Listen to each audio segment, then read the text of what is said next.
CPR trading में आपका स्वागत है। मैं इंट्राडे ट्रेडिंग के लिए सेंट्रल पिवोट रेंज और सीपीआर कॉन्सेप्ट को यूज करता हूँ, साथ में वीवेप और 20 में रखता हूँ। 50 और 200 को मैं हाइड करके रखता हूँ जनरली। तो क्या है, वो बहुत ही ज्यादा ईएमएस हो जाते हैं, तो एक कंफर्मेशन के लिए मैं 20 को यूज करता हूँ, तो उससे मुझे रिजल्ट्स बहुत ही अच्छे मिले हैं। और सीपीआर जो है ऑटोमेटिक लेवल्स प्लॉट हो जाते हैं सपोर्ट एंड रेजिस्टेंस के, तो उसके ऊपर मार्केट कैसे कॉन्फ्लुएंस करता है वो देख के मैं ट्रेड करता हूँ। जैसे ये ऊपर से एक ट्रेंड लाइन आ रहा था, वो मैंने सुबह ड्रॉ कर लिया था, और एक यहाँ से एक ट्रेंड लाइन आ रहा था, ये दो पॉइंट्स को लेके मैंने कर लिया था, और मार्केट एग्जैक्टली नीचे ओपन हुआ। ये प्रीवियस डे का वर्जिन सीपीआर है, उस वहां पे टैप हुआ, वहां तक आई प्राइस और वापस ऊपर चली गई।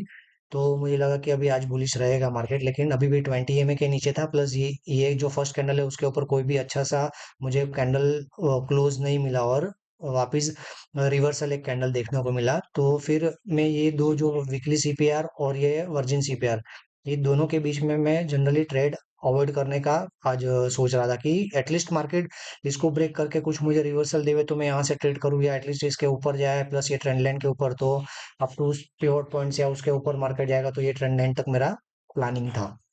लेकिन मार्केट का तो क्या है कि भाई उसको जो करना है मार्केट वही करेगा। अपने को अपने रूल्स फॉलो करना है, अपना रिस्क रिवॉर्ड मेंटेन करना है, और अपने जो सेटअप है, अपनी जो सिस्टम है, अपने जो रूल्स है ट्रेड के, तो वो हिसाब से अपने को ट्रेड करना है। तो जैसे ही सेकंड कैंडल भी क्लोज हुआ, फिर भी मुझे कहीं लग रहा था कि इतनी बड़ी जो रिवर्सल हुई है, तो वापस बायर्स लोग यहाँ पे कंट्रोल में आएंगे। तो वही हुआ, फिर मैं वेट कर रहा था कि एटलीस्ट अभी इसके ऊपर मुझे मार्केट मिलेगा, तो नहीं हुआ। फिर मार्केट यहाँ पे टाइम पास कर रहा था। फिर जैसे ये कैंडल वाला, तो आपको दिख रहा है कि ये एम पैटर्न आपको दिखेगा। तो यहाँ से मैंने हल्का सा ट्रेड लाइन किया।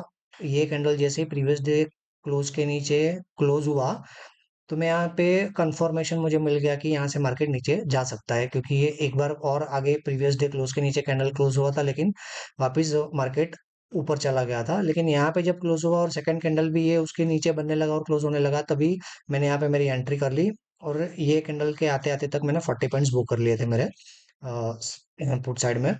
फिर मैं यहाँ थोड़ा वेट किया, मुझे वापस एक पुट साइड का ही एंट्री देखना था, क्योंकि market already daily pivot, daily central pivot के नीचे है, प्लस वीकली सीपीआर के नीचे है।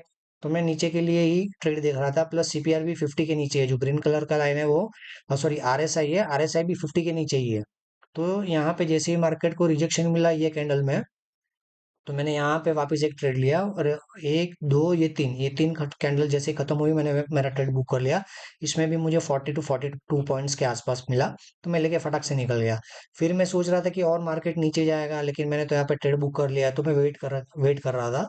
मार्केट फिर यहाँ से रिवर्सल होने लगा, ये पॉइंट पे लगा कि रिवर्स होगा मार्केट, लेकिन तभी आरएसआई 50 के नीचे ही था। लेकिन यहाँ पे वापस वीवेप से रिजेक्शन मिला, प्लस 20 ए मेरे को होल्ड किया। और प्लस लास्ट में 12:45 का कैंडल जब मार्केट वीवेप को ब्रेक किया, और आरएसआई भी 50 के ऊपर आ चुका था, तो मैंने मेरा थर्ड ट्रेड यहाँ पे बुक इनिशिएट किया, और मैंने बुक यहाँ पे कर लिया। एक दो तीन और चार, ये चार कैंडल आते आते। अभी आप बोलेंगे कि भाई आप तो चार्ट बनने के बाद में बोल रहे हो, यहाँ लिया, यहाँ लिया, यहाँ लिया, यहाँ छोड़ दिया, यहाँ लिया।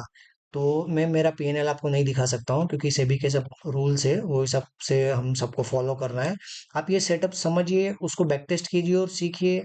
आपके खुद के अकाउंट में आप ट्रेड कीजिए अच्छे से, तो आपको भी रिजल्ट अच्छे मिलेंगे। इसको स्टडी कीजिए आप, सेंट्रल पिवोट रेंज क्या है, ईएमए वीवेव, उसको आप एक दो बार 10 बार उसको डेली उसको ट्रैक कीजिए, ट्रेड कीजिए। तब जाके आपको चीजें समझ में आएगी कि प्राइस एक्शन को कैसे रीड किया जाता है। थोड़े इंडिकेटर को आप यूज कीजिए, ये जो आरएसआई है, प्लस सेंट्रल पिवोट रेंज है, इंडिकेटर अपने को इंडिकेट करता है, लेकिन उसको यूज कैसे करना है, उसके कुछ रूल्स बनाइए आप।